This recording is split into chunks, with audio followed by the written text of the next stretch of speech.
제가 오늘 끔찍한 역대급 위기를 얘기한다 그랬죠? 지금의 경제 위기는 그전에 왔던 경제 위기하고는 차원이 다릅니다. IMF도 JP모건도 연일 경고장을 보내고 있습니다. 미국의 실체가 이번에 드러난 거잖아요. 미국의 부채 규모가 4경 1926조 원이라고 합니다. 여러분 지금 역대급 위기가 오고 있습니다 라고 많은 유튜버들이, 경제 전문가들이, 또 돈줄남도 오늘 이야기하고 있다는 얘기는 역대급 기회가 오고 있다라는 이야기일 수도 있는 거죠. 역설적으로 그렇다는 겁니다. 을 들고 있는 사람한테는 기회가 된다라는 이야기입니다.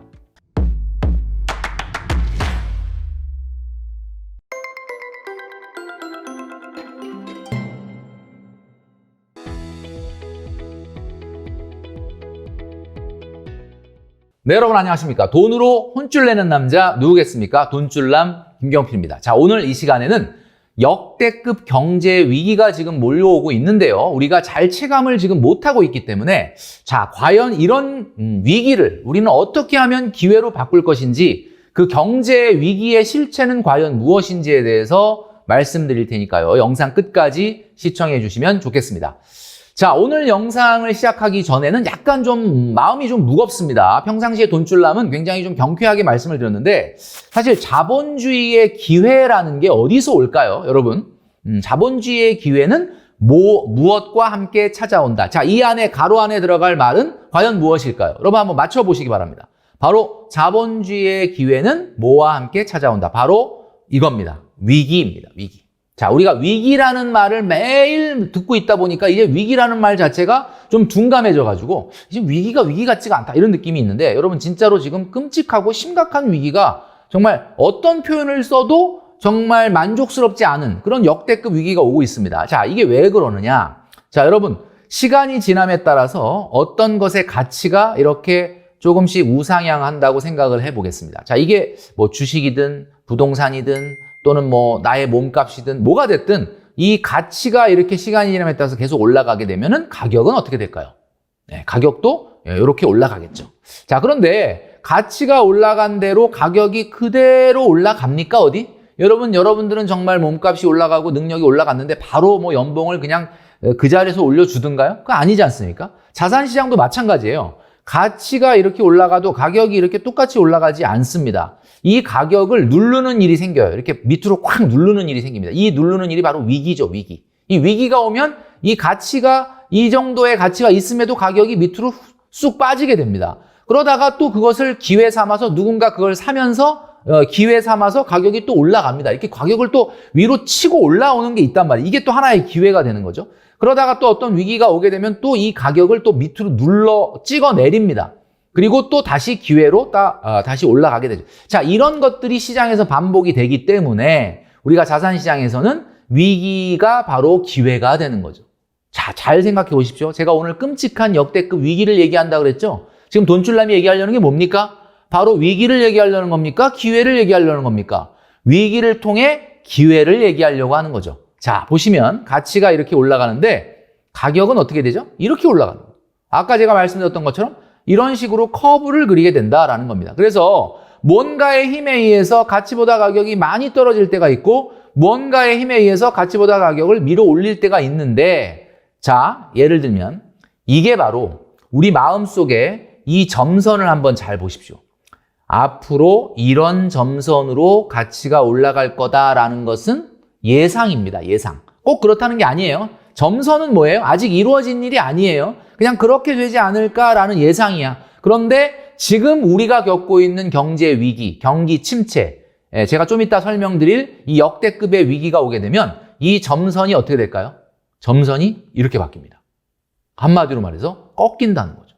자, 그러면 한마디로 말해서 가격이 더 떨어지게 되는데, 지금 이 가격, 제가 지금 보여드리고 있는, 표시하고 있는 이 가격은 가치보다는 많이 동떨어져 있는 가격이죠. 그런데 왜 이렇게 떨어졌느냐? 앞으로 펼쳐질 그림이 이런 화살표일 거기 때문에 놀래서 가격이 떨어진 거예요. 그러니까 한마디로 이런 거죠. 이렇게 엄청나게 강한 힘으로 시장에서 가격을 찍어 누르게 된다. 그러면 이런 어떤 가격이 깨지는 현상이 발생을 한다. 제가 이것을 좀 전에 뭐라고 얘기했느냐?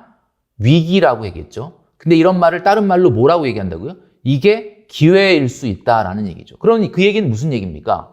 여러분 지금 역대급 위기가 오고 있습니다 라고 많은 유튜버들이, 경제 전문가들이, 또 돈줄남도 오늘 이야기하고 있다는 얘기는 역대급 기회가 오고 있다라는 이야기일 수도 있는 거죠. 역설적으로 그렇다는 겁니다. 자, 왜 그러느냐? 지금 이렇게 빠져 있는 가격이 미래에 예상되는 미래 가치보다도 가격이 낮다는 거야. 자, 이게 지금 그림으로 표시해드리고 있죠.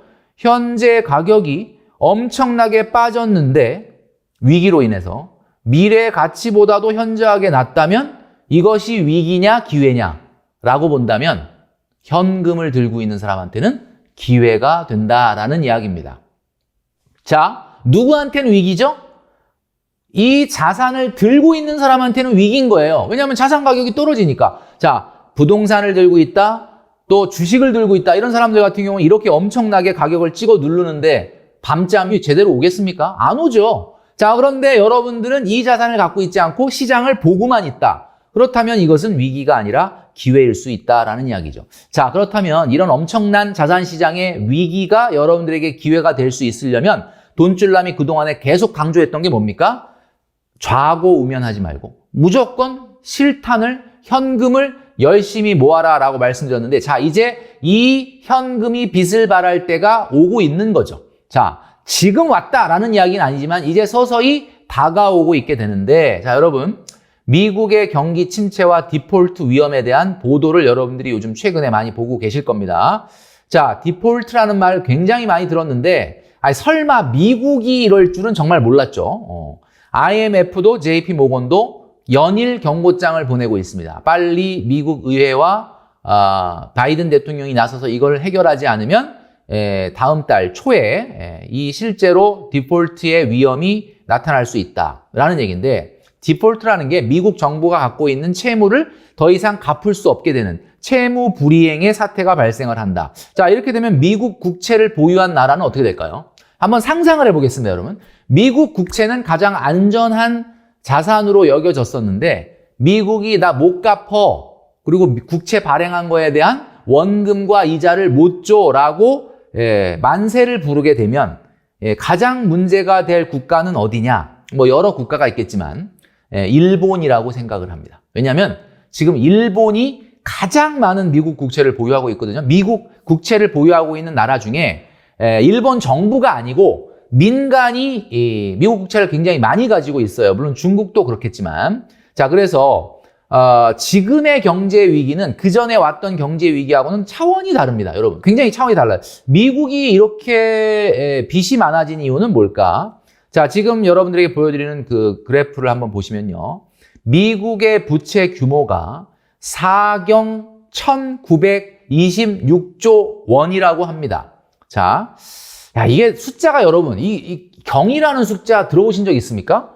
저도 경이 그러니까 만조죠, 만조인데 이 조라는 말 자체가 워낙 위압감을 주는 숫자인데 거기에 천조도 아니고요. 만조. 정말 4경 1926조. 자, 이게 무슨 얘기냐? 이게 돈이라는 게 왜 10억, 100억, 1000억, 거기서 2000억, 1조 가면은 올라가는 느낌이 있는데 그렇지 않습니까? 우주 바깥으로 나가면 우주에서 몇십만 광년을 가든 몇백만 광년을 가든 감이 없는 것처럼 미국도 마찬가지인 거예요. 그러니까 이게 달러로는 31조 달러라고 하는데 31조 달러. 여러분 이게 감이 안 오죠? 미국이 1년 동안의 GDP가 한 2조 달러 정도 되거든요. 그러니까 무슨 얘기냐면 미국 정부가 걷어들이는 세금이 아니고 그냥 미국 경제가 1년 동안 총 버는 소득 자체가 2, 3조 달러밖에 안 되는데 빚은 31조 달러라는 거예요. 자, 이게 여러분 이게 가늠이 되십니까? 근데 여태까지 왜 이 문제를 방치를 했느냐? 왜 방치했겠습니까? 믿는 구석이 있기 때문이죠. 그 믿는 구석이 뭐죠? 그냥 이거예요. 미국이다. 우리는 미국이다. 우리도 이렇게 생각하죠. 미국은 안 망한다. 이렇게 생각하지 않습니까? 그러니까 한마디로 말해서 그냥 미국도 우리가 미국이야. 이렇게 생각하면서 끝없이 빚의 한도를 늘려왔는데 이게 뭐 오바마 정부 때도 한번 이런 일이 있었지만 그것이 문제가 되다 못해 이제는 이 정도의 지경에 이르렀다라는 이야기입니다. 자, 여러분, 많은 분들이 이렇게 생각하죠. 에이, 근데 미국이 결국 부도 사태까지 가겠어. 또 뭐 의회가 대충 저러다가 또 늘려주고 또 늘려줘서 그냥 가겠지. 근데 여러분, 그게 문제가 아니다라는 거죠. 미국의 실체가 이번에 드러난 거잖아요. 결국은 설사 뭐 며칠 만에 이걸 또 부채 한도를 늘려줘서 요번에 살짝 넘어간다고 해서 이게 문제가 안 되는 게 절대 아니다라는 이야기입니다. 여러분, 미국의 기준금리 역사를 보게 되면 금리를 지금처럼 이렇게 세게 올린 적이 4번 정도 있었죠. 이번 빼고. 그리고 나서 항상 제가 말씀드리는 게 금리 올리고 나면 나타났던 게 있습니다. 자, 오일 쇼크. 여러분들은 기억을 못 하시겠지만 이때 이 회색 선으로 보여지는 공간이 경기 침체가 나타났습니다. 이 경기 침체라는 거는 우리가 생각하는 정도의 경기 둔화가 아니에요. 그 다음에 80년대, 90년대, 94년도에도 올리고 나서 우리나라에 IMF가 있었고 그 다음에 조금 있다가 경기 침체가 나타났어요. 이 경기 침체는 뭐다? 경기 둔화를 얘기하는 게 아닙니다.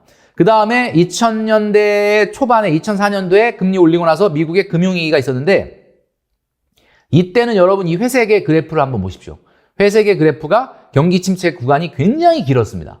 자, 그리고 나서 2014년도에 지금의 재무장관인 옐런이 그 당시에 연준 의장을 하고 있을 때 발표했죠. 금리 올린다. 근데 뭐 실제는 조금 늦게 올렸지만 어쨌든 이 금리 올리고 난 이후에 어때요? 여기에 얇게 여러분 보이시죠?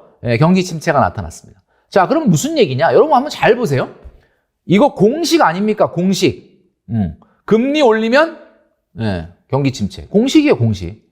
공식인데 이번에는 경기 침체가 생각보다 빨리 오는 거죠. 그래서 이번에 지금 금리 올라가는 모양 보이시죠? 자, 그러면 이 경기 침체가 바로 올 줄 알았는데 뭐 미국이 조금 뭐 경기 둔화 속도가 늦어가지고 이게 조금 뒤로 연기되긴 했지만 이제 본격적으로 경기 침체가 나타나기 시작을 했다. 자, 이 경기 침체는 우리가 생각하는 경기 둔화가 아니라 어마어마한 어려움인데 이번에는 뭐까지 있다? 디폴트 위험까지 있습니다.